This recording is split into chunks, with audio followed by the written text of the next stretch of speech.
know her. She's an emeritus distinguished professor of statistics at Arizona State University, and she is a former vice president at WSS.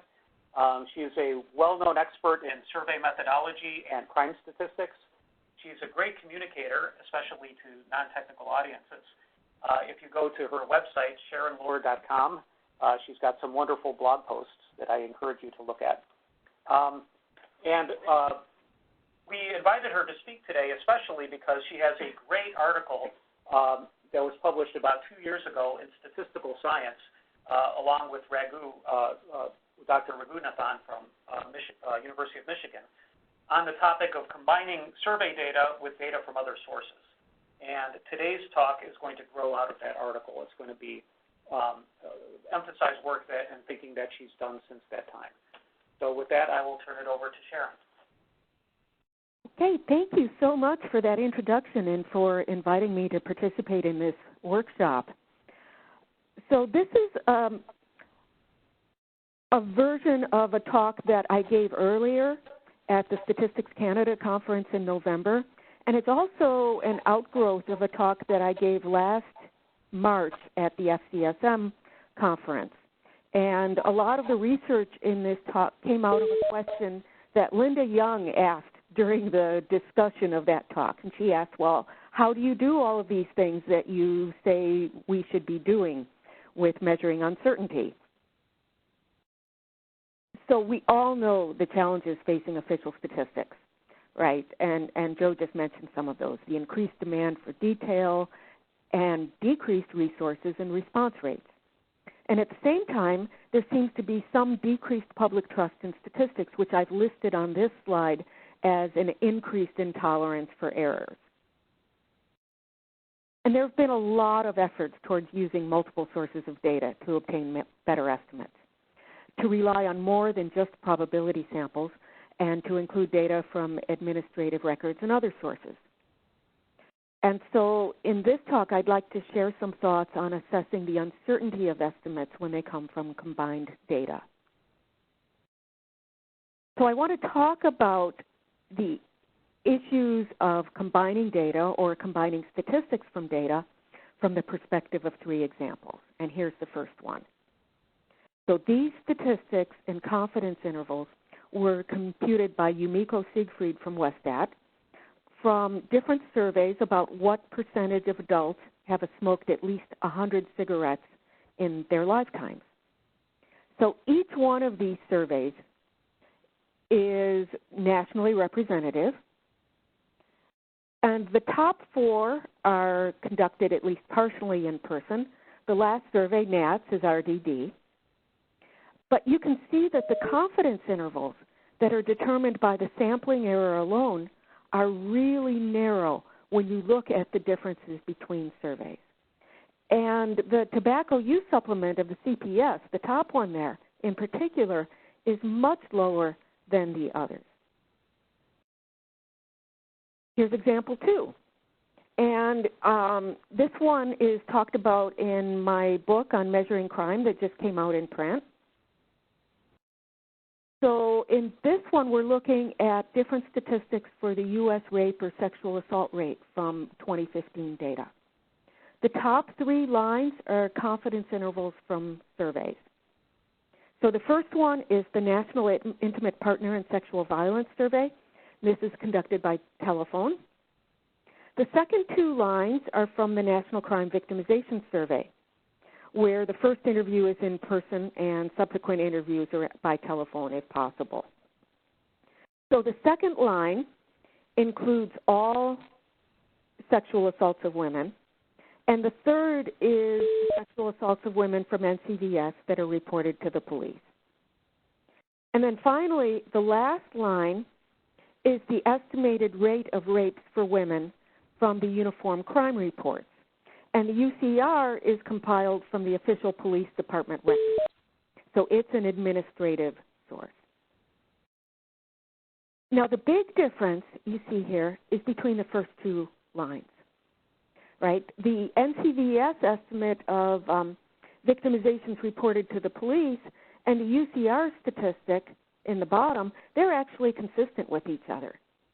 But the estimates from the NISVS and the NCVS are quite different. And you'd actually expect the difference between NISVS and NCVS to be in the opposite direction. NISVS is giving the percent of women who have been raped. NCVS is looking at rapes and other types of sexual assault. So you would expect that one to be bigger. The ages covered are different.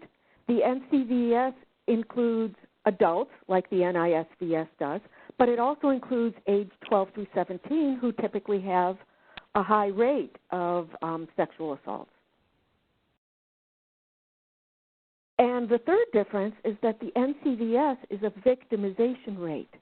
The NISVS is looking at the percentage of women who have been raped. So you would expect the NCVS, which includes multiple victimizations per woman, to be higher. So you would expect those first two lines to actually be switched. Uniform crime reports, that last source, these are an example of big data, and they're intended to be a census of data from law enforcement agencies.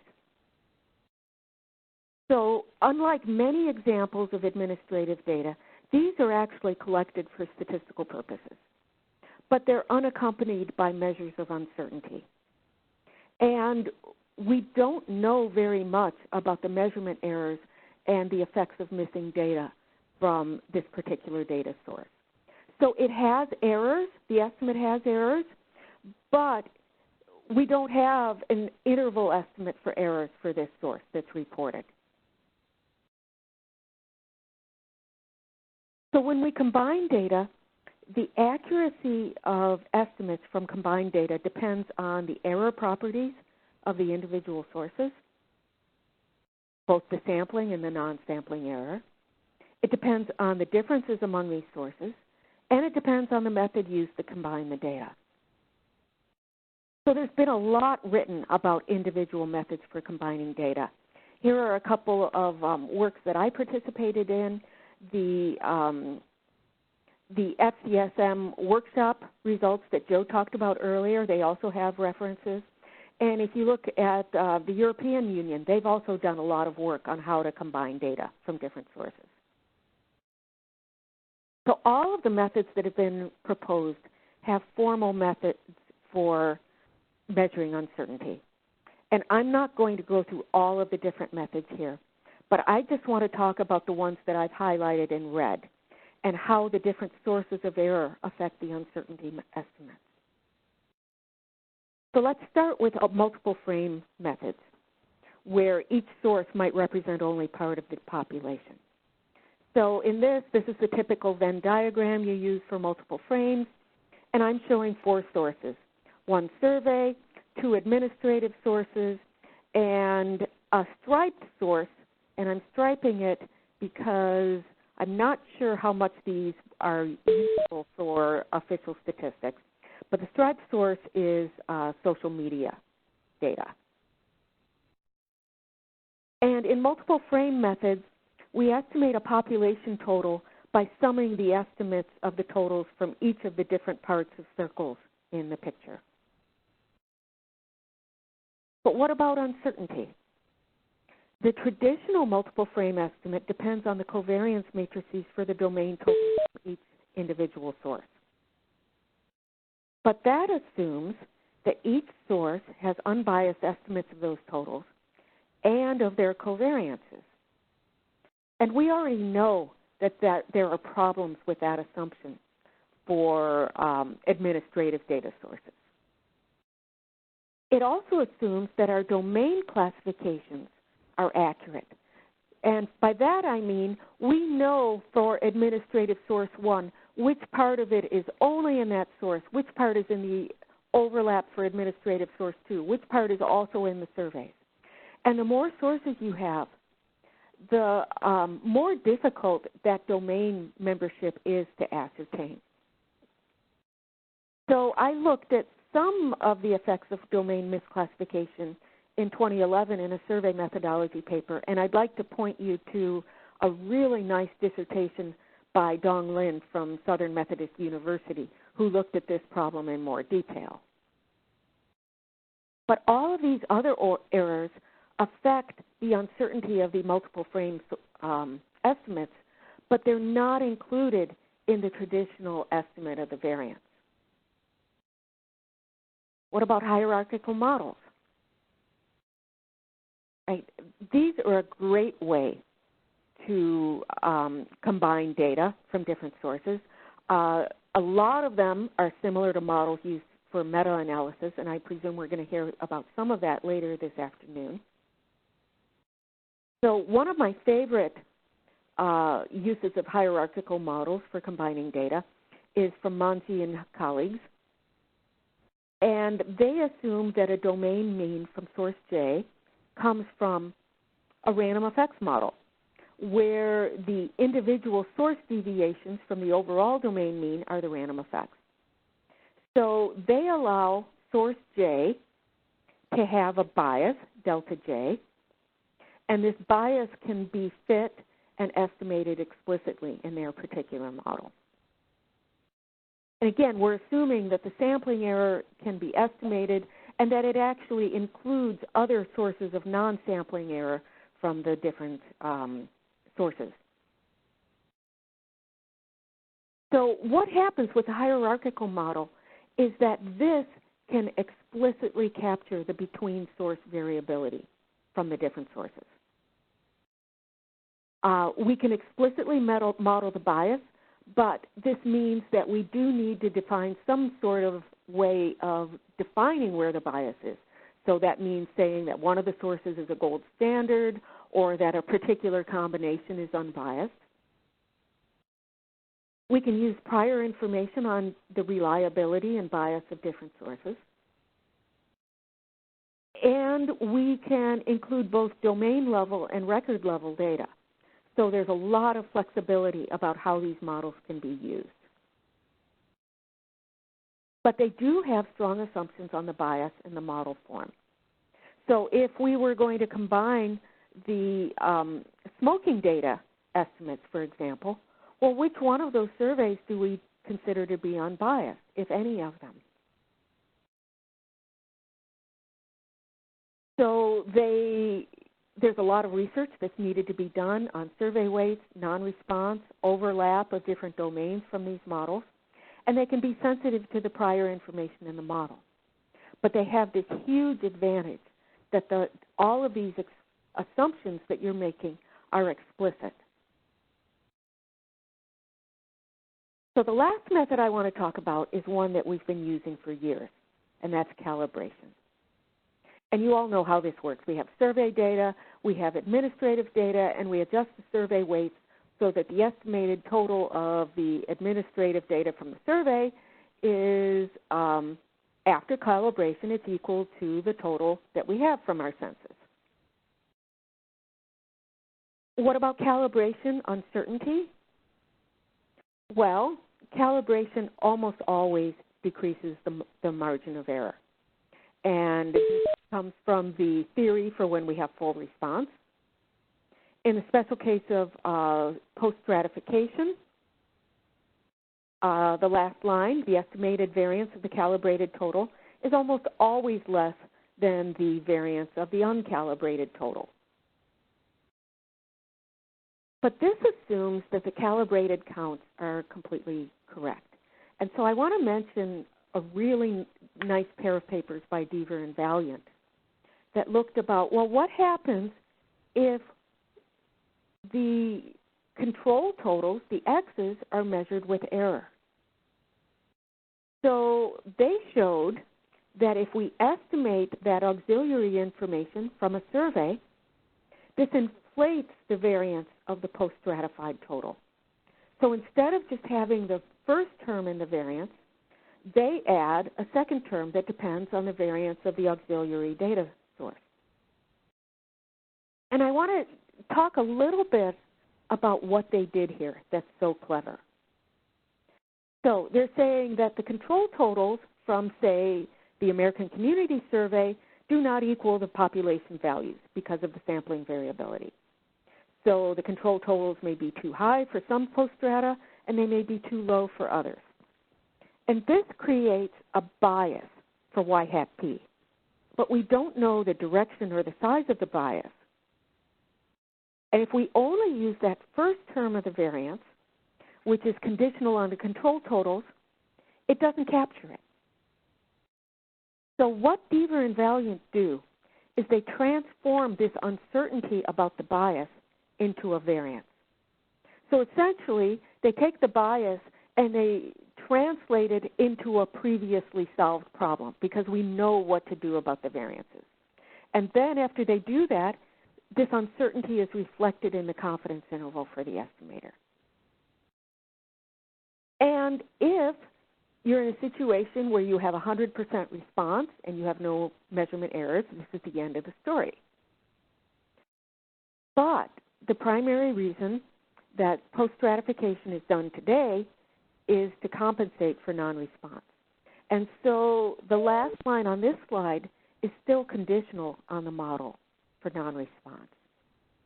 So what I propose doing in the rest of this talk is taking their idea for dealing with uncertainty about the control totals from a survey and expanding it to talk about uncertainty about the model used for weighting to adjust for non-response.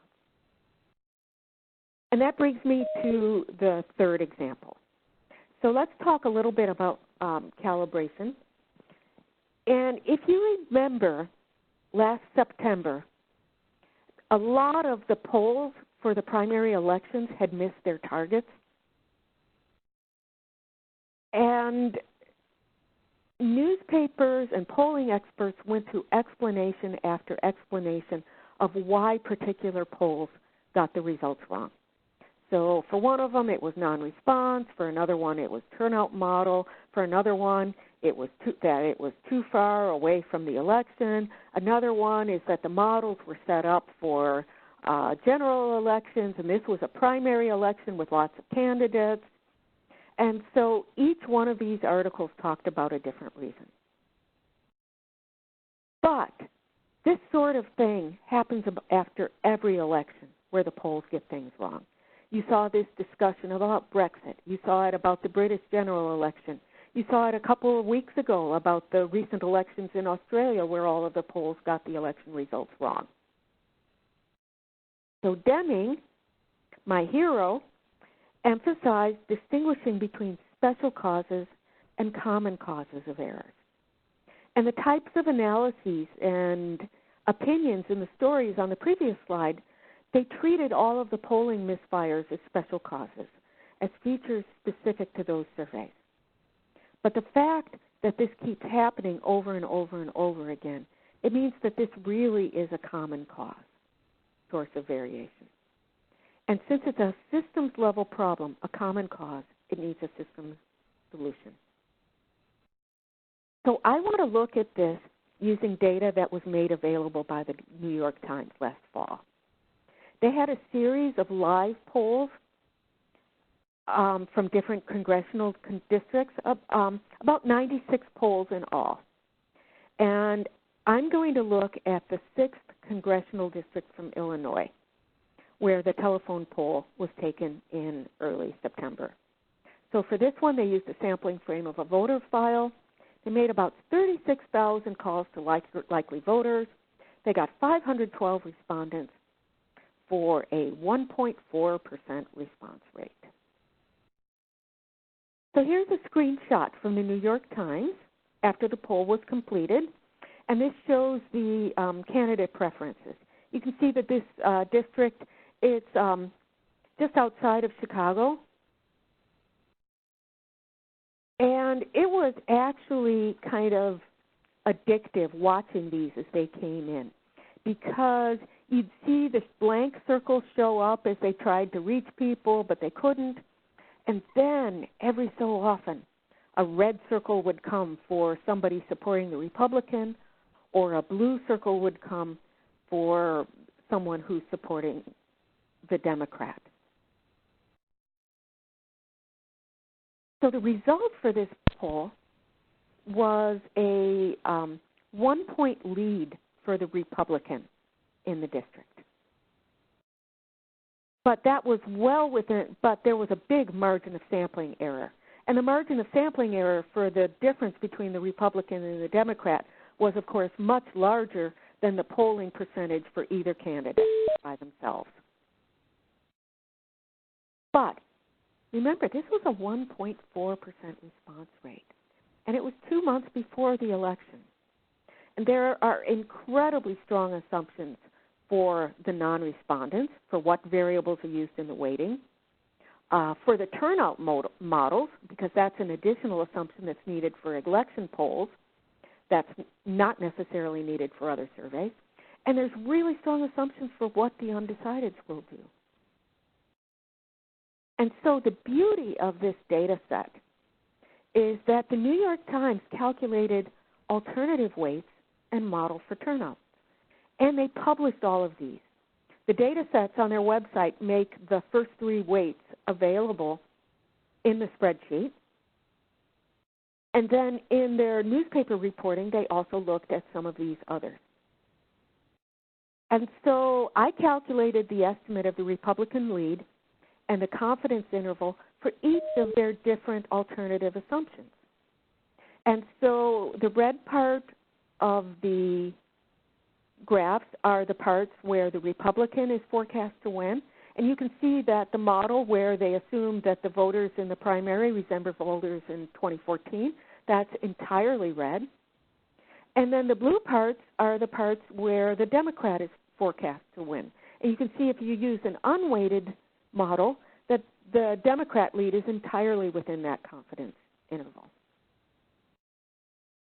So the variability from the weighting scheme used in the turnout models actually exceeds the sampling variability, but it's not in the reported margins of error. And this says to me that the uncertainty is really underestimated in here.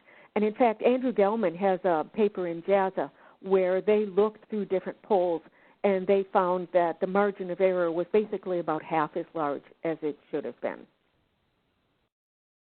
So one way of looking at this is to use a method that's been around a long time, Bayesian model averaging, where the estimate from each model is for weighting or turnout is weighted by the posterior probability of that model.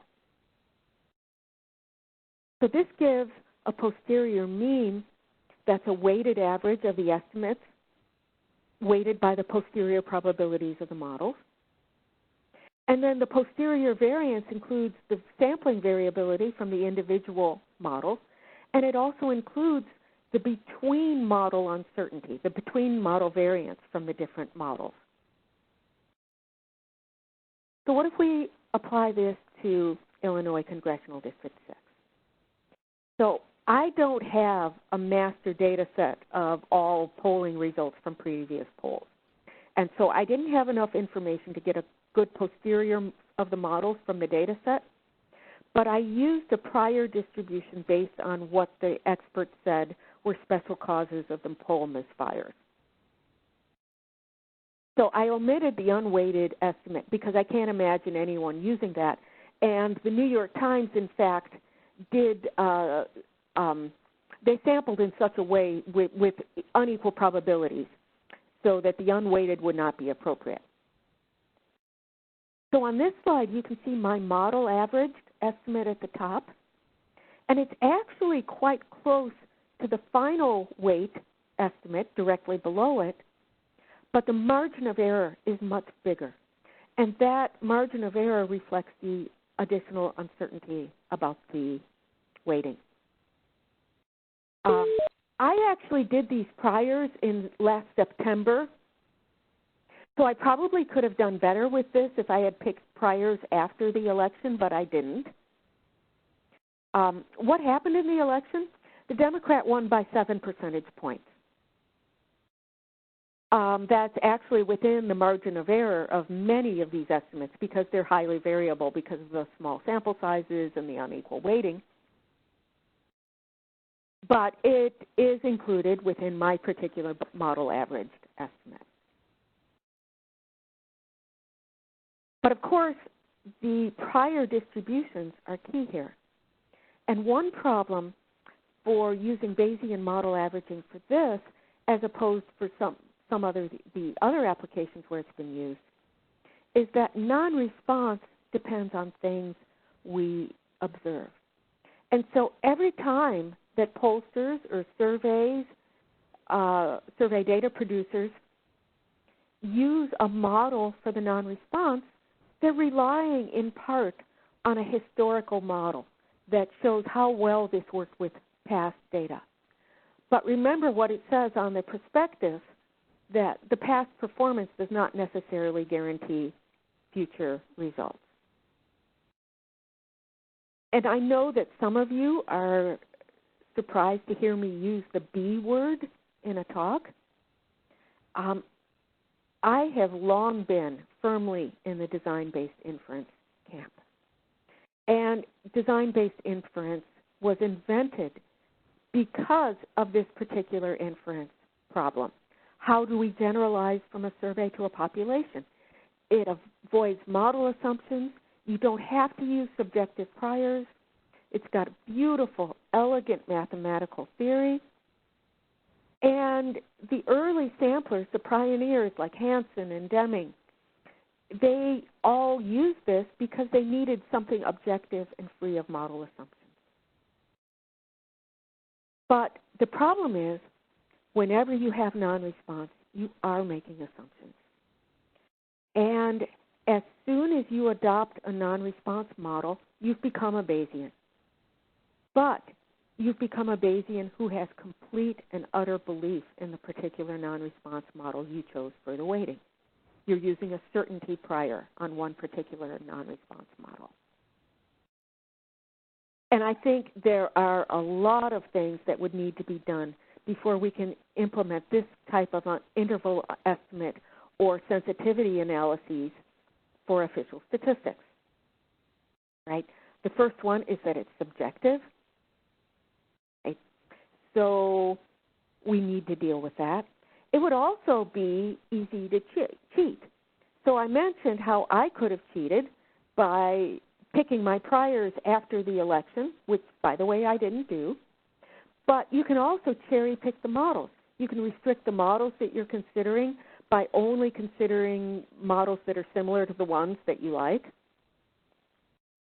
And survey takers, all of us want to have small measures of uncertainty. None of us want to have a big margin of error for a survey.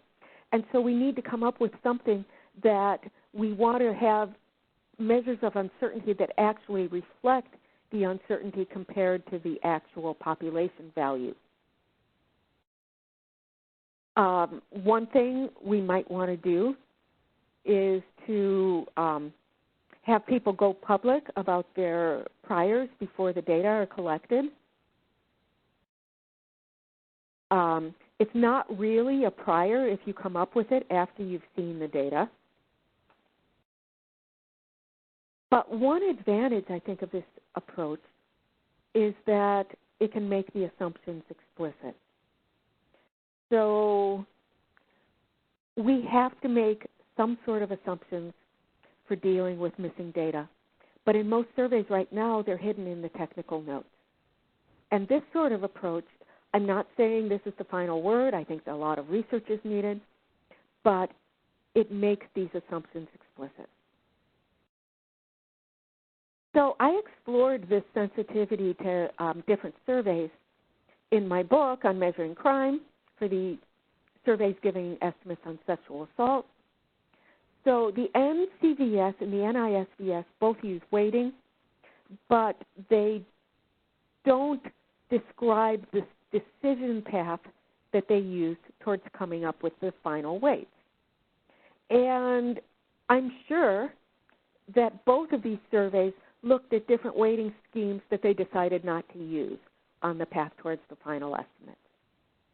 And in fact, if you look at the 2017 NCVS estimates in the report on criminal victimization, they describe a change in the household weighting procedure that resulted in an 8% increase in the number of households reporting property crimes for 2017 compared with using the method of weighting for the 2016 data.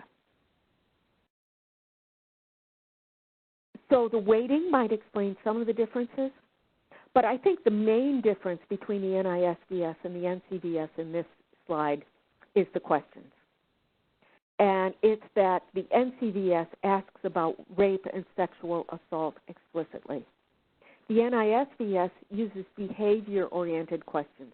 They ask about did this and this and this and this happen to you, but they don't use the word rape. And those questions elicit a lot more responses. In addition, they ask explicitly about incidents that occurred when you were unable to consent, and they're picking up a lot of those that didn't appear in the NCVS.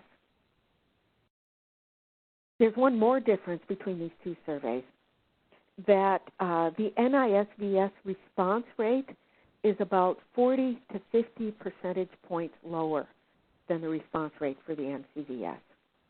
And that may be making a difference in here, that there's some evidence that non-respondents are less likely to be victims in sexual assault surveys. One way that we may be able to evaluate the surveys, may be possible, when the Uniform Crime Reports switches to more detailed data collection for the police statistics. And this is scheduled for 2021.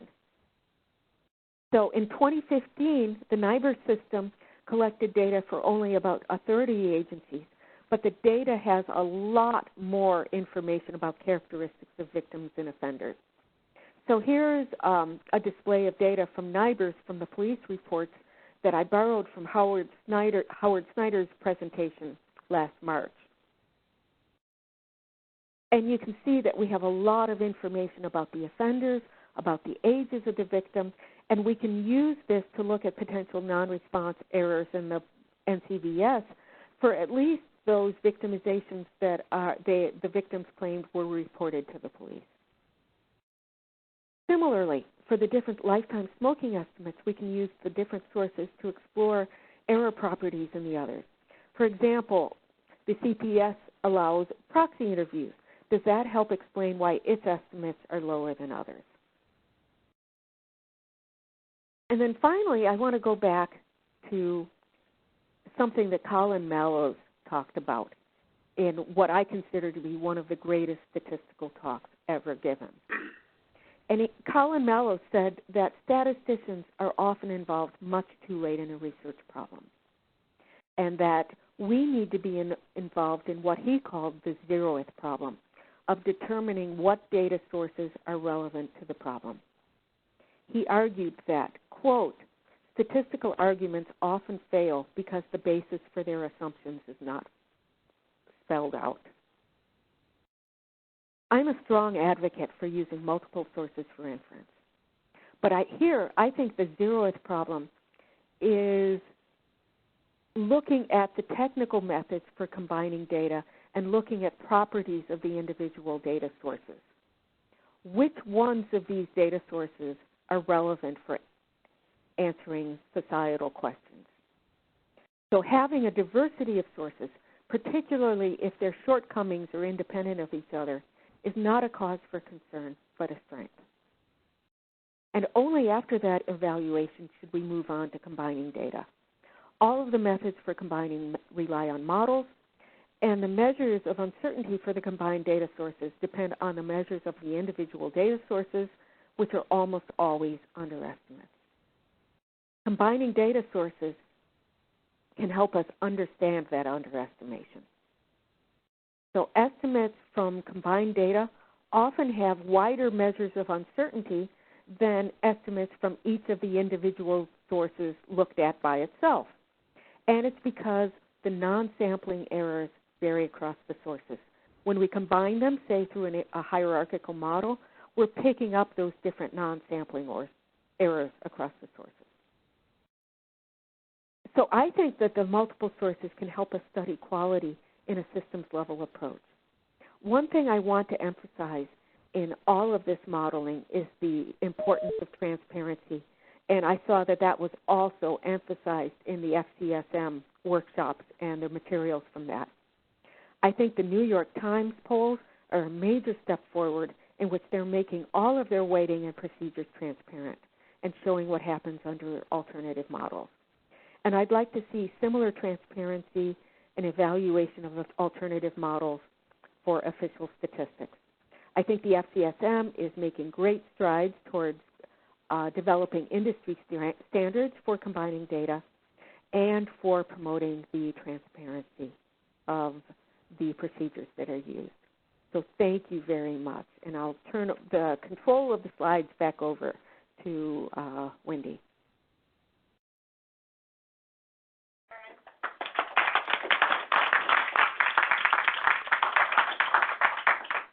Does anybody want to ask questions while I'm grabbing back control?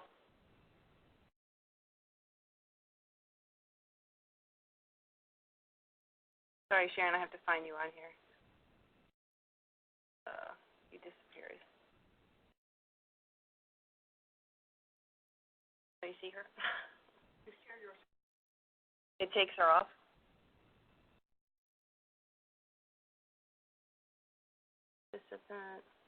Oh, I can reclaim it. Okay, that's good. All right.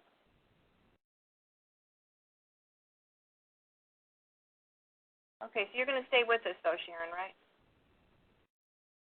Yes, I'm still here. Okay, good. So, John, are you up next? Okay, let me get his slides up. Okay, you can get it. We do? Okay. Enable editing, just in case.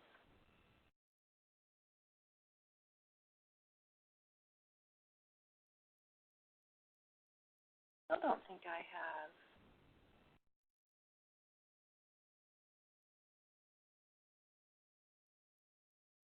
I'm actually on here twice, so maybe I need to.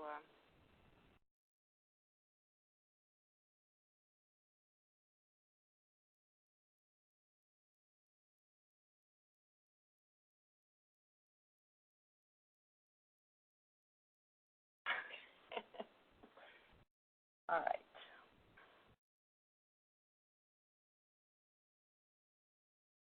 Your PowerPoint, right?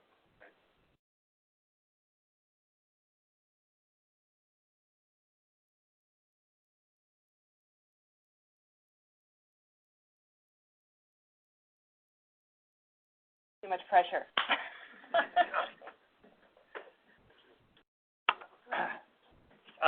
As a discussant, we have John Elting from the United States Census Bureau. He is the Assistant Director for Research and Methodology.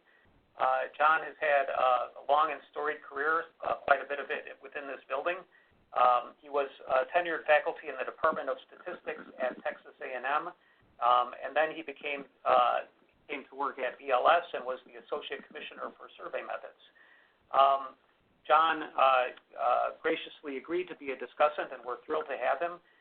He is currently, for at least a little while longer, the co-chair of FCSM, and he is, I've learned that he is extremely detail-oriented and very thoughtful and has a wonderful understanding of the federal statistical system, and he is going to take what Sharon just said and make it all extremely relevant to us. Well, we might want to add a word like try or something like that in there. Thanks very much, Joe. Usual disclaimer, as well as thanks to many people. Very much appreciate having a chance to be a discussant for Sharon's talk today. Sharon always gives wonderful presentations, writes wonderful papers.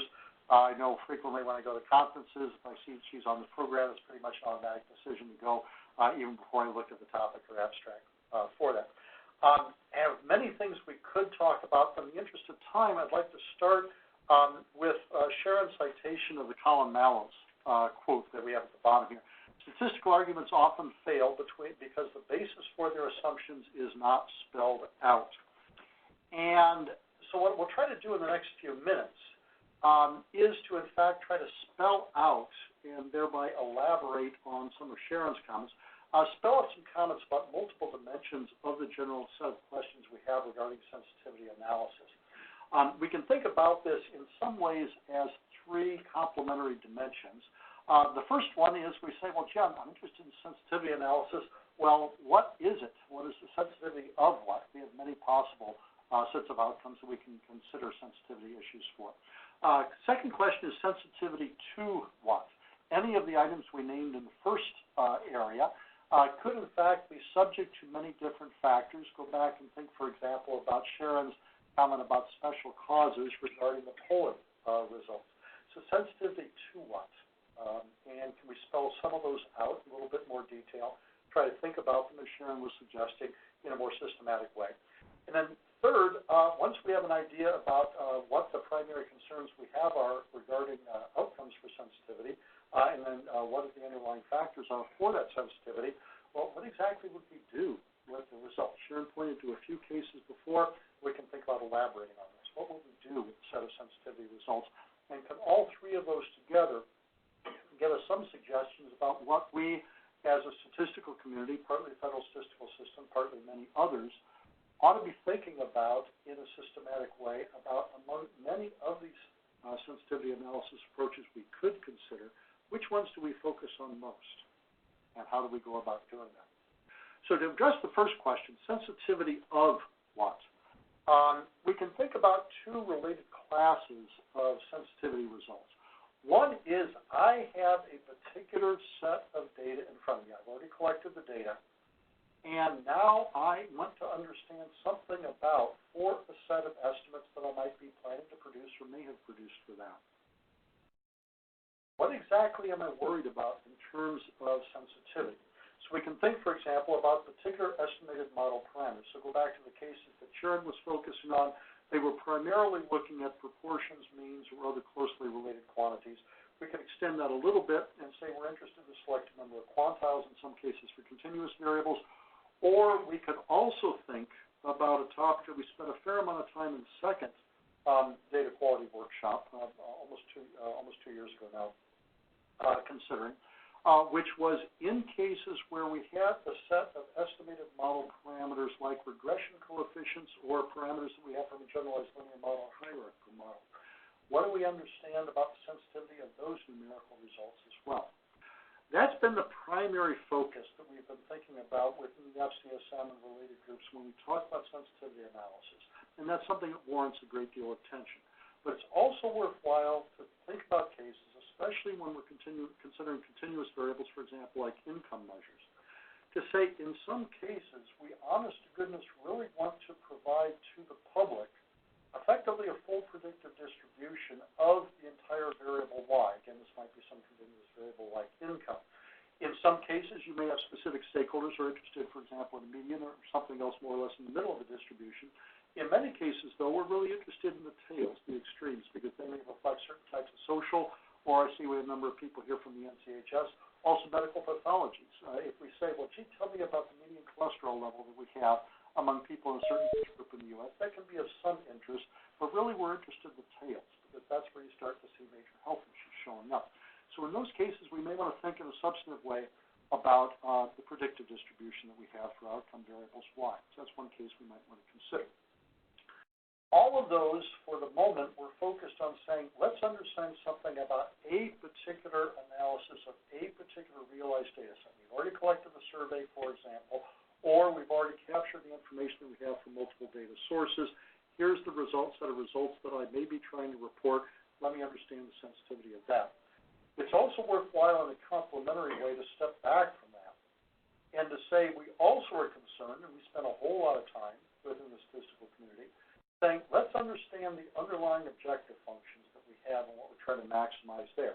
And as a result of that, over the last 40-some years, we've spent a whole lot of time in the statistical community thinking about a multidimensional notion of quality. Usually one of the dimensions that receives a great deal of attention is called accuracy. It may, for example, involve mean squared error of an estimator. That's a lot of what Sharon was getting at in the last few minutes. We can also, though, think about the performance properties of our confidence sets, which, again, Sharon was emphasizing a great deal as well. There are other dimensions of quality that also receive broad acknowledgement, and we can think about sensitivity of those dimensions as well, like relevance and timeliness and so on. We won't spend a lot of time on that today, but we should be sure that everybody has a very clear vision that all of those other dimensions matter a whole lot And if we're thinking about modifying a certain survey procedure or a certain data collection and integration procedure with multiple sources, we need to think about the impact of those other dimensions, on those other dimensions of quality as well. In addition, anytime we have a large-scale statistical operation, regardless of whether it involves sample surveys or other sources, our program managers also spend a whole lot of time thinking about risk and thinking about cost. And anytime we think about modifying a certain procedure, we need to think about the prospective impact that may also have on risk or cost. So again, we're thinking about performance and in particular sensitivity of performance. We think about a particular realization of a set of random variables, or we can also think more broadly about general performance profiles like mean squared error, like expected cost, other characteristics like that. In doing so, when we start to say, well, okay, I'm concerned about that, how do we get any kind of traction in working with that? And one way to think about that, especially when thinking about these objective functions, like, again, mean squared error, other characteristics like that, is to say, well, what could affect that? Sharon did a really nice review in her presentation in a related paper of highlighting a number of factors, which we could summarize briefly as describing an operating space that involves two sets of variables. The first set of variables we'll call Z, and these reflect the underlying environment. For example, Sharon was referring to trust that we have by our respondents as well as trust of individuals who may be reviewing our reported results. We can also, and we'll label that Z for our discussion here, we can also think about all the features of our data collection integration process over which we believe we have either complete control or at least some degree of control. We'll call those X's, and in a broad sense, we'll refer to that as a design vector. So this will involve, for example, selection of our sources that Sharon was talking about in the presentation, the methods by which we capture and integrate those data sources, as well as a number of other characteristics. For example, what's the production system and all of the programming characteristics we have related to that, as well as a lot of administrative and customer outreach characteristics as well. If we think in that relatively systematic way about both environmental effects and design factors that we believe we have some degree of control over, we can then propose a schematic model in which we'll say we have a certain performance profile vector, all of the multiple dimensions of quality, risk, and cost that we're considering. We can think in a very broad way, but if you want to, you can just focus for the moment on mean squared error. And you can think about that as being a function of both our design features that we have, what we can think we can control, as well as underlying environmental factors. For example, what proportion of the population responds? Remember, Sharon was telling us about a case where we had a 1.4% response rate for a certain sample survey. We can also think about that as being, about that overall mean squared error of the performance function, as being also depending on some kind of residual effects, characteristics that we neither control nor have a chance to observe, and some vector of parameters gamma, essentially hyperparameters that are describing the underlying characteristics that we have.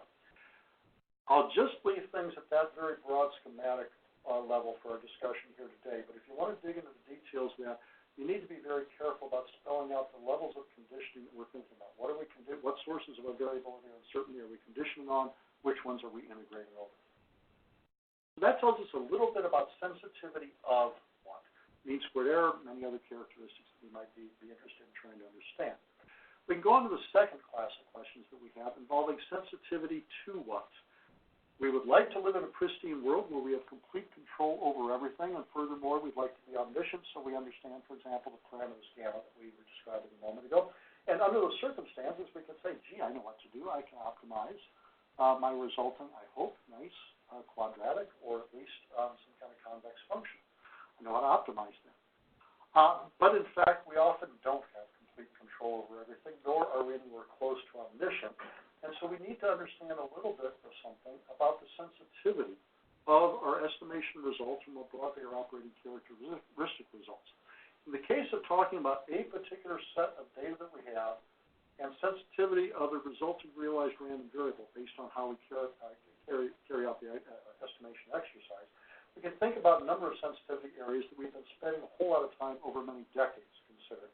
For example, sensitivity to extreme values that we have for our particular outcome variables themselves or underlying predictors or related weights. And Sharon was touching in a number of cases about some of the weighting issues that we have. Stated broadly, we can think about cases where individual units are influential. We can also think about cases in which the decision about how we're going to go about, for example, calculating our weights in itself can lead to sensitivity outcomes.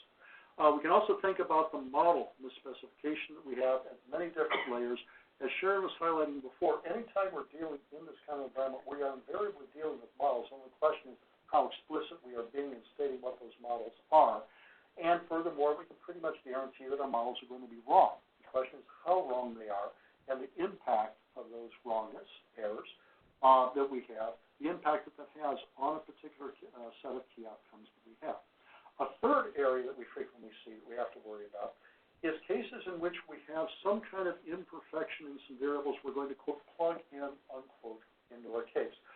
Sharon highlighted the cases involving Deaver and Valiant and the nice extension that they had in saying, okay, we think these may be wrong, and we somehow characterize what amounts to a distribution of error that we have attached to those calibration variables and the results that they have in terms of expanding our notion of variance or uncertainty. We can think about lots of other ways in which we can similarly talk about extensions of those ideas. In addition, many cases, for example, in small domain estimation, we're effectively plugging in variance estimates that might come, for example, from a generalized variance function model. Very frequently, if you ask somebody, okay, where did that generalized variance function model come from? If we're really lucky, it was contemporaneous, and they did a truly rigorous job of evaluating it for this particular same data set. In many other cases, the answer is we just don't have time or don't have resources to estimate these in real time. Therefore, I'm using the GVF parameters that I may have, in fact, developed, I or others may have developed quite a number of years ago. Gee, we think they're probably okay here, but we have to be careful about the resulting sensitivities on that. We explore further the question of sensitivity to what? What else do we have to be worried about? We have several other areas that fall in a nice way under Sharon's general label of system problems that she had in citing some of the Deming approach to this general class of questions. And in particular, we can think about sensitivity of our performance. Again, it might be quality measures like mean squared error as well as other quality of risk or cost dimensions. We can name a number of other areas in which we have to be really careful about sensitivity questions. One is we may, in fact, have inadequate approximations to the true design and production process. Sharon touched on a few of those before. They come up almost automatically when you say, gee, I want to do some kind of non-response adjustment, for example. We are implicitly or explicitly saying, I think I understand something about the underlying mechanism, either random or quasi-random, for that non-response phenomenon. The same can be true for a lot of other dimensions of total survey error that we also might need to be concerned about. In some cases, if we think about the performance profile vector I was referencing before, that can result in a level shift in our P. Essentially, this was not as good as advertised. Go back to what Sharon was saying, it's very much in tune with what she was driving at. In the case where often what we have is people are not accounting for all the sources or key sources of variability, and consequently we're essentially systematically under reporting the type of uncertainty that we have. So we need to be careful that, in fact, we're not too flagrant in how our performance may not be as advertised. In addition, when we're thinking about the type of performance surfaces I referenced a moment ago, we would like to live in a nice, smooth world where we have a nice, simple quadratic function. We know something about how to optimize that. But often when you hear operations people worried the most about sensitivity, it amounts to, at the core, saying, I am worried about performance surface that is unstable, essentially too bumpy, too much variability attached to them. We need to think about that. And then we also need to think about, well, gee, what would you do when you got done with it? And what kind of variability do I have in my performance surface relative to my design specifications X? We can think about several cases of that. One is, I have a certain set of features related to my methodological design. It might be my data capture process, for example, my selection of sources, the pattern negotiation that I have in working with those data sources, especially if we're going beyond sample surveys as such. What procedures am I using for record linkage? If I have to have a consent to link component of that record linkage, what do I know about that? What kind of supplementary surveys do I have to fill in the gaps that may be especially relevant in the cases of multiple frame approaches that Sharon was referencing before. Another area where we have to think about design specifications is when we're dealing with cases in which we have to, quote, add noise, unquote, to our results before we're able to release them confidentiality protection reasons. What do we know about that added noise? There's been some recent work done in that area as well. We also need to think about those other dimensions of design, going beyond simple technical design as such. And in particular, we need to be thinking about the ways in which certain components of our managerial design can have a huge effect on what we really get in terms of the quality of our results, and understand something about sensitivity. For example, traditional sample survey setting, if I have a budget reduction, and as a result of that, I say, gee, I think I'm going to have to, cut back on the training for my interviewers in the field. Okay, that's an administrative decision, but it can have an important impact on a number of quality features. How do we go about thinking about that? And there are many other dimensions related to that. There's a final point that's worthwhile to bear in mind here, which is often, even though we conceptually would like to think about having a high degree of control over our design, in many cases, we have severe external constraints placed on some of the design factors that we have. They might be really obvious things like constraints on our budgets, if we think about that as one of our design factors, but we also may have constraints, for example, about the information technology system through which we're implementing our design decisions.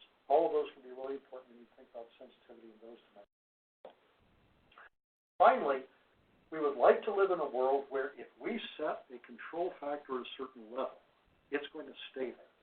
But in many cases, that's not the realistic expectation. There's often a great deal of slippage that takes place between what we have in terms of our idealized design and what really takes place in the field. That's true for traditional sample surveys, but that can also be true when we're integrating multiple data sources. I have a quick show of hands here in the audience, and those of you on the phone can metaphorically raise your hands if relevant. How many of you have had some discussion of administrative records, and you start a discussion with the organization that may be providing us a set of administrative records, and after a certain amount of discussion, you have to go back to your colleagues at your respective organization, agency, and say, we thought it was going to be like this, but actually it's something else. How many of you have got that experience? Okay. About half the people in the room have raised their hands. One person put two hands up. This is something we need to think about. If we're going to talk about sensitivity, we need to think about how we build that in. Because in terms of what we actually do in terms of actions, that may be important. We also need to think about changes in specific environmental conditions or the underlying distribution of those environmental variables. For example, Sharon referenced decline and trust. That can have a very direct effect just on response rates as such, but if we're thinking about integrating multiple sources, it can also have a big effect on the consent link and other forms of cooperation, both by our direct respondents, but also by the organizations that may or may not be willing to provide a certain amount of data. Often they're looking over their shoulders, and they're worried, gee, how are my stakeholders going to react if those stakeholders were going to then say, oh my goodness, you're sharing this data with, and then you name a particular statistical agency. We can highlight the fact that we're protected by SIPC, we're protected by a number of other legal features, but if there's a public reaction about that, it's something we need to be really careful about. Sharon gave a really nice example about the willingness to report crime through various types of either survey interviews or police reports. That's, again, an example of an environmental factor we need to think about. There are a number of other related puzzles. For example, often we end up observing substantial differences, and Sharon did a nice example of giving two cases involving smoking and crime examples as well as political polling case. And you say, well, I have this one particular case. I have many features, many points of sensitivity to which I could try to attribute what I observe for those differences, but I don't necessarily have enough in the way of traction to really know, oh, it's this. This is not a new phenomenon. We've been having discussions for decades about so-called house effects in sample surveys. It's essentially a variant on the same thing. We know that if two different organizations collect based on nominally the very same instrument, and in principle, perhaps, the very same field procedures, they can end up with very substantial effects because of the so-called house effect phenomenon and so on. We can also then think about developing numerical results in sensitivity. Sharon went through that in quite a bit of depth. We can think about ways in which we can extend traditional sample survey analysis methods, talk about the issues that are of greatest concern when we're considering integration of multiple sources like population coverage and linkage errors. In some cases, that amounts to an extension of so-called total survey error models. In other cases, it's a very different dimension. And as we think about all those analysis methods, it's worthwhile to say to what extent can we take our traditional model diagnostics, for example, assessment of the quality of model fit, and can that shed some light on some of the high priority sensitivity analysis results that we need to develop in a given case. In other cases, Sharon was referring to Bayesian approaches. Might be worthwhile to actually take a Bayesian approach and take it even a step further and say, if you are working, for example, with individuals who are experts in a certain field, they may have an awful lot of understanding, for example, about what are the vulnerabilities that you may have in a particular set of administrative or commercial sources. Gee, this is pretty good except for, and then name something. You think about simply having merits, and that may be useful. In other cases, it may be worthwhile to take Bayesian elicitation methods that have been developed over the last couple of decades and consider ways in which we extend those methods to get a little bit more structured approach to that. Finally, it's worthwhile to think, anytime we're talking about sensitivity, it's worthwhile to think a little bit more about ways in which this work with sensitivity analysis can dovetail. I believe there are a lot of very nice extensions and variations on this, in shedding further light on the question of transparency, reproducibility, and replicability that we have for results.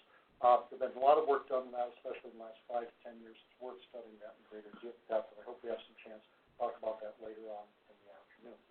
And then finally, say just a couple of words about the third question. We first of all said we're thinking about sensitivity of what. Second, we talked about that sensitivity to what. Third question is, once we develop all these results, what are we actually going to do with them? And I go back to something Sharon had in her presentation, where she was highlighting system problems need system-level solutions. So what kind of actions can we take? I'd highlight just two of those here, and perhaps we can talk about these more during the discussion period. First one is we need to communicate with a wide range of internal and external stakeholders. We need to think about ways in which a particular class of sensitivity analyses may be something that will really resonate with those stakeholders. And in particular, are the ways in which we can summarize and shed some light on that in a way that will help them say, oh, okay, I get it.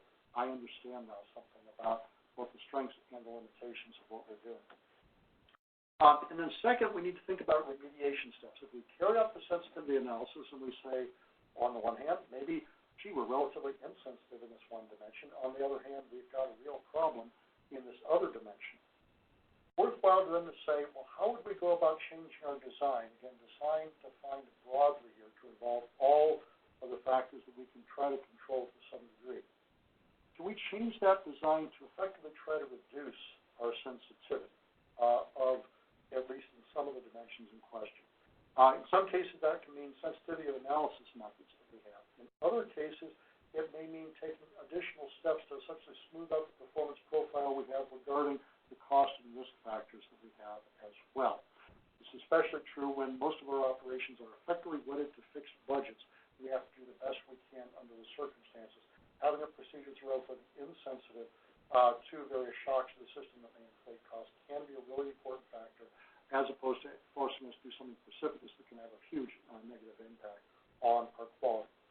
And we should ask ourselves, as we're planning out certain levels of sensitivity analysis, to what extent would those prospective sensitivity analyses provide additional traction for both of these steps in terms of remediation of our analysis as well as remediation of other steps. So in summary, then thinking about sensitivity analysis, it's worthwhile as we go through the details of that to ask ourselves about sensitivity of what, sensitivity to what, and once we have those results, what we do with those results. Thank you.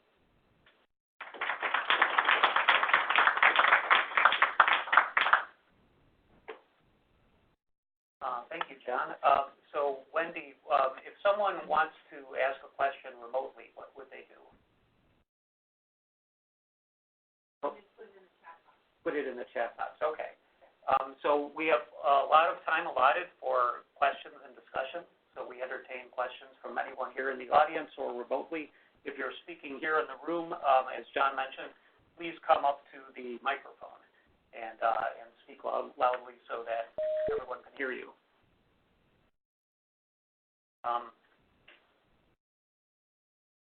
If something appears in a chat box, how will we see it? I'll see it. You'll see it, okay. Okay.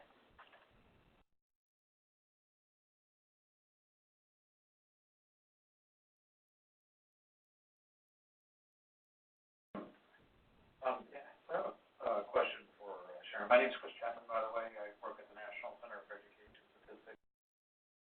Questions from my agency. Get out of the way. Sharon, so done a lot of great work on the crime statistics, and trying to get into some more sort of specific modeling. So, for instance, we've got sample survey data that allow us to see how safe students feel when they're going to and from school. Really great if we could link in the unified crime report, actual police report statistics of crime into our sample survey data. But I'm not sure how to systematically convey the uncertainty across the unified crime report data.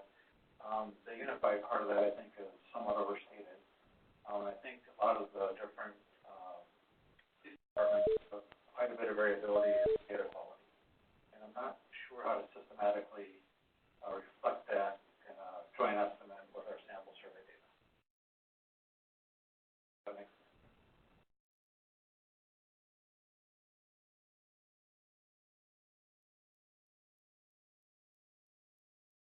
So, Sharon, did you hear the question?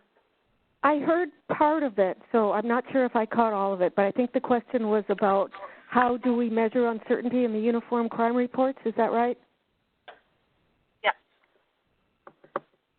Okay. That's a really excellent question. And I think there's, right now, I think the FBI is doing research on this because they're switching over to this new system. And I'm expecting that when they do the switch over to NIBRS, they are going to have some of the results of this research are going to be incorporated into that. So I think, it's kind of unfair to look at what they're doing right now when the new system is going to be in place in a couple of years. But one thing that I think could be done is right now there's some imputation done on the missing data because some agencies only report some months of the year, some agencies don't report at all. And so I think some of that uncertainty due to imputation could be included, and and we know how to do that. And again, I think that when they switch over to the new systems, they're probably going to have new imputation models because I've seen some of the research on improving the imputation in the UCR, and that could be included. I think another thing would be some studies on the variability in reporting across different police agencies. And again, there's been some of that, but it might be possible to move that into part of a formal measure of uncertainty. And again, I know there are quality improvement procedures in place, but one challenge for the UCR that's not faced by a lot of the surveys is that it's this voluntary program. And a big part of the cooperation depends on, and the quality of the data depends on getting the individual police departments to install their own quality improvement programs, et cetera. And so one thing might be to just look at, the variability of the data coming from different agencies and maybe design some experiments on data quality, et cetera. But it's a really, really good question.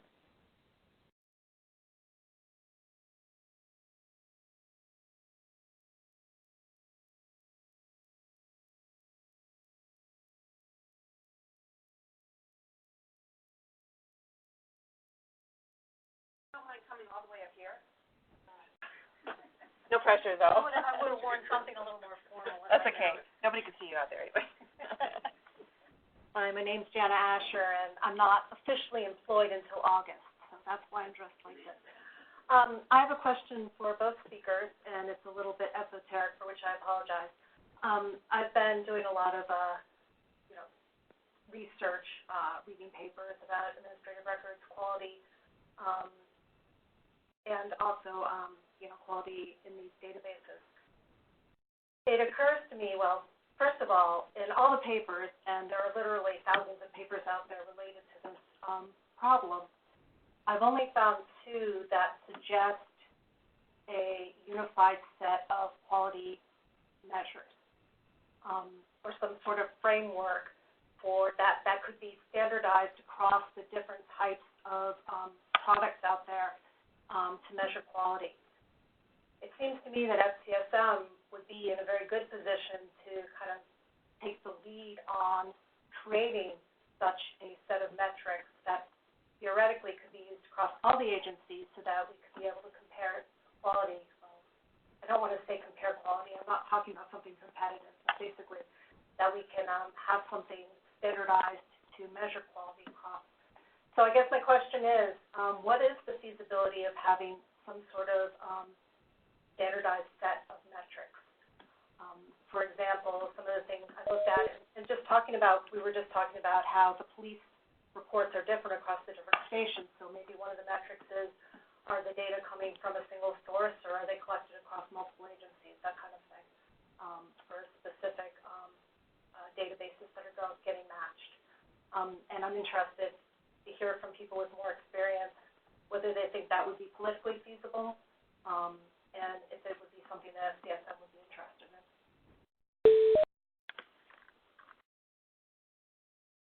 Karen, like to go first? I think this would be a good one for you and Joe, because I know that the committee's been working on this and getting the standards. Okay. I'll say a few words about it. It's a really good question. I really appreciate you raising it, Jenna. A few points to not necessarily give a comprehensive answer, but to point to some elements that may be relevant.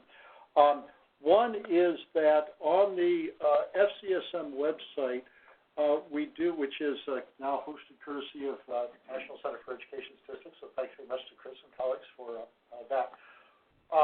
We have posted up there the results that we have from the previous workshops and some related work.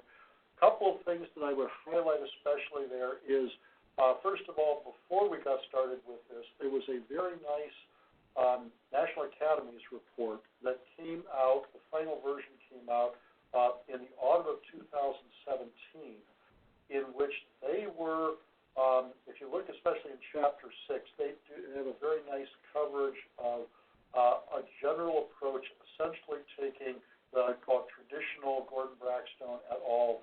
Approach to data, multiple dimension data quality, fleshing that out some, placing, for example, special emphasis on granularity. That's kind of a general principle statement, goes back to what we were touching on, both Sharon and I, in different ways, referencing the general question of saying this is a multidimensional problem, and realistically we're not going to reduce it to a single dimension because our stakeholders' needs just are that complex and diverse.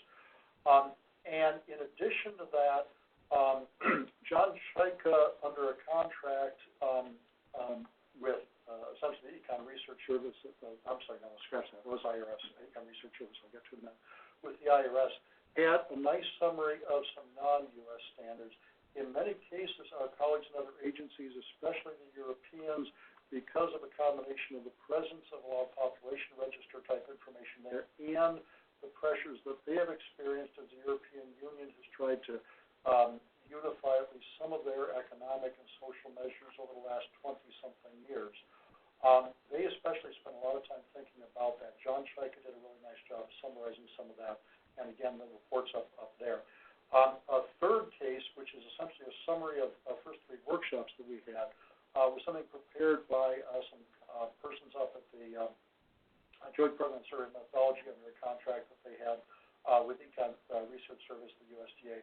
That was distilling a number of the comments that, again, are not getting totally to what you have in mind, but it is starting to touch on some of the elements.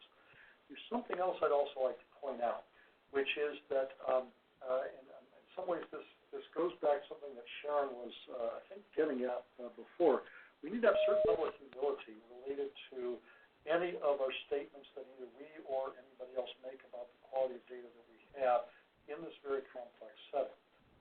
And in particular, if you go back, about a couple of decades and more, Tom Jabine had a wonderful set of quality profile reports for a number of specific cases, mostly in a sample survey kind of setting. It's really instructive to go back and look at those reports, many of which are available online. In helping us to, again, have a certain level of humility with both what we're trying to do in terms of the operations, but also what we're trying to do in terms of reporting on quality. Because he did an absolutely wonderful job in those of trying to tease out both what you might call the hard features, again, boil it down to something like mean squared error, as well as an awful lot of other really important factors. And so those are, none of those are comprehensive answers, but they at least may point us somewhat in that direction. And so there's an awful lot we can do. And one cautionary note I would add for everybody here is some of you are familiar with the expression, quote, the perfect is the enemy of the good. It's very much worthwhile to say, I don't think, I've done 11 years before I retire, I don't think between now and when I retire we're going to have anything close to a comprehensive answer, but that doesn't mean, well, it doesn't say we can't do anything at all. Can we get some particular cases where we make some serious progress? Go back to these three basic questions. Can we make get some progress on that, and getting that out there and having that set, as you were referring to the question of standard before, this is more a standard for discourse as opposed to a set of standards where we simply say, do you check the following 23 boxes? But instead of saying this is a standard for discourse, if we expect to be taken seriously, then we really need to engage in fill in the blank, and here are some examples. Where much of that fill in the blank, we've already got a whole lot of guidance from the references that I was giving before. We need to have an awful lot of case studies. Back to something Sharon was saying, and I'll turn things over to Sharon. The insights that we have in one particular case, take, for example, her New York Times case where she was referencing. Sharon wasn't saying New York Times has done a perfect job and covered everything, but she said, Sharon, tell me if I'm misinterpreting, essentially saying this is an important step in helping us get somewhat more traction and understand something more about, in this case, the opinion polling. We can think about a lot of other cases. With that, I'll turn things back to Sharon, and then maybe the audience may want to comment further. Good question.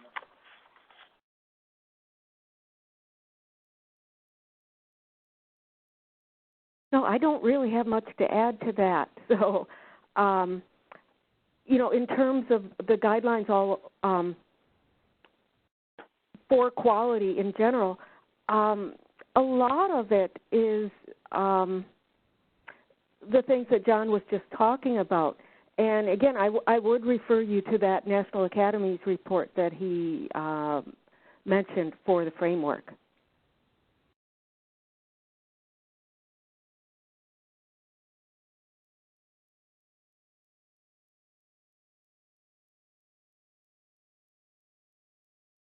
Hi, my name is Keenan Dworak-Fisher, and I'm from the Bureau of Labor Statistics. But also, I am leading this an FCSM subcommittee that is trying to, I guess, encapsulate, in some sense, the way we need to think about data quality in the federal statistical system, and also think about what some of those standards might be. So I think that, John kind of alluded to this, I think that the notion that we would have a kind of standard that we could compare across statistical agencies or even products is maybe not certainly not how we're focusing. And that's just because it's so hard. I mean, we all live in the world of, we have all sample surveys. Well, I have a certain response rate, and you have a certain response rate, and even then, it's really hard to compare. But once we start thinking about the UCR, and we really don't have, we're really working in a world where we don't have a standard model that where all of our data sources came from. And so it really gets hard to compare. But I mean, I think that one of the reasons why we're really looking forward to today and listening intently to what Sharon had to say, John, and everybody else, is kind of the notion that a measure of quality is how sensitive your results are to different perturbations, I guess. And so it may be, we weren't sure whether we should include this data source. Here were the assumptions are of why we include this data source, and here are the risks that went along with that. But here's another set of estimates where we didn't use that data source. Now you can see how sensitive, right, the results were to our choice. Are we going to be able to make statistical agencies do that with every single source? I'm sure we won't be able to. But so there's some notion that agencies or any statistical provider might be conducting some sensitivity analyses along the way and identifying what are the real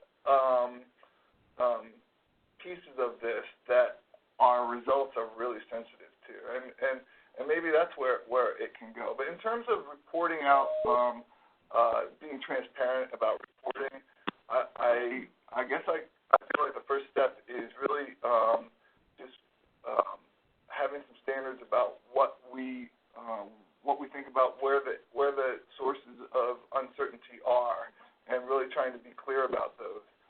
In terms of having a measure that we can compare, I think that's for when John retires. Yeah. Can I respond? So the frameworks I looked at didn't have specific measures. It was more like they had categories. Have you thought about missingness? Have you thought about whatever? I'm curious how many people in this audience are not at some sort of federal agency. Very few of us. And I think from my point of view, when I say FCSM could lead the charge on this, there are a lot of people using the data who really don't understand what data quality is about. And if there was some sort of setup, we're going to touch on these particular issues, just like you're saying, that there are these data quality, basically areas, spheres, you need to think about, that the leadership isn't necessarily among the federal statistical agencies only. It's for all the end users that really aren't thinking about this and not thinking about how it affects the certainty of their research results. So I just wanted to add that.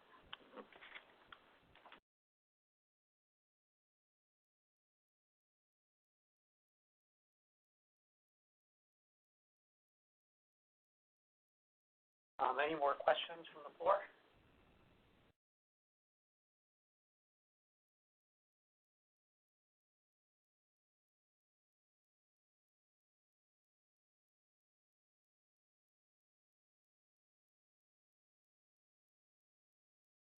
I'm Dean Resnick from the Newark and University of Chicago, and I have a very specific area I'm going to ask a question about is to Sharon or John.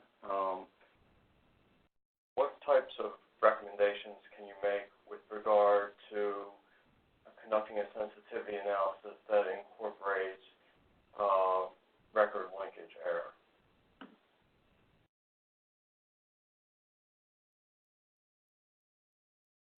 Sharon?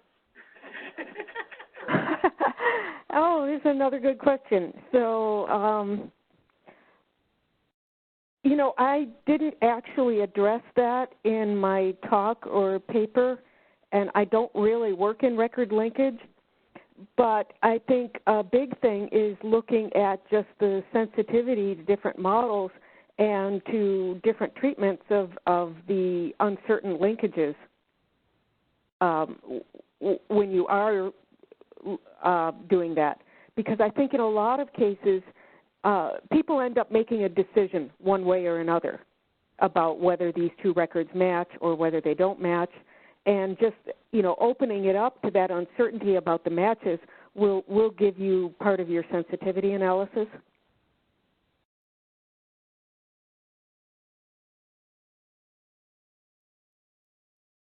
Please go ahead. But I'll let John give his thoughts on this. This is Joe Schaefer. I'll just say that we're in that situation right now at the Census Bureau, and probably you're aware of this. The most basic kind of sensitivity analysis that's done there, in terms of record linkage, is whenever you're doing a linkage, you have to choose some sort of cutoff for deciding whether a pair is linked or not, and varying that cutoff is the most basic type of thing. But one thing I have learned is that what you can do depends a lot on the structure of the data after it's linked. So after the linkage, do you have multiple measures of the same thing in the combined data set? And if you do, and if you have multiple sources, then you can start doing some modeling for that each of these sources across the linkage, across the linked data set is telling you something about the truth if the link is correct. And if the link is not correct, then these measures are essentially independent of one another. And some traditional types of latent variable models, such as a latent class model, will get at the disagreement, and it won't parse out linkage error as a separate component of error. But it will include the error from erroneous linkages as part of the overall system of getting multiple noisy measures of the same thing. And in the end, that might be good enough. So that's just my 2 cents worth. John, do you have anything? Yeah, I think Joe has covered that in, see if we can. Those of you who are sitting really close to the front, I don't think there's an easy way to expand this. Including here a reference to a paper by Becca Storch, is the one that's next from the bottom there. She and a number of colleagues have spent a lot of time thinking about variance on the basic question that Joe just described a moment ago.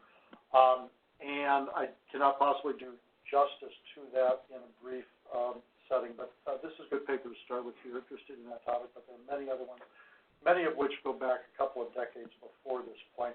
I know Jennifer Parker wants to say anything. She and her colleagues at NCHS spend a whole lot of time thinking about record linkage issues, so if you want to add a couple words. Okay. But I'll put my other hat on as overseeing our research data center. One of the issues that we are dealing with is that when we talk about integrated data, different aspects, different endpoints happen at different steps. And so we might have a lot of information about the quality of the record linkage, but not all of that will be available to the user who might be creating estimates from those files, and not all the information carries through. And so that's one of the things that I think is an active area of what needs to come out of record linkage so that someone using the record linked file can actually do that. And I have to say, I don't think we're quite there. I think there's been some work on how to kind of go from A to Z all at once. I think from Lahiri and over at the University of Maryland. But I don't think we're quite there yet in terms of that in a unified way. I'd like to see it, but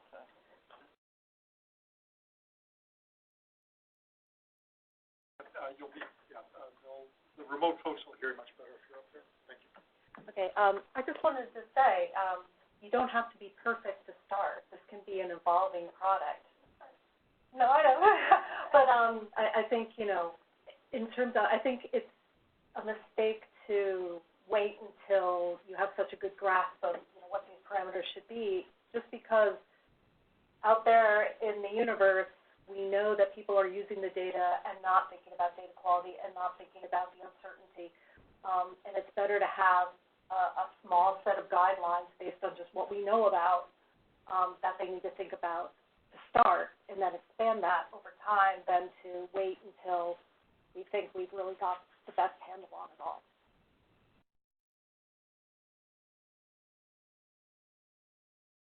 So with that, I think we will close out this first session. We have some time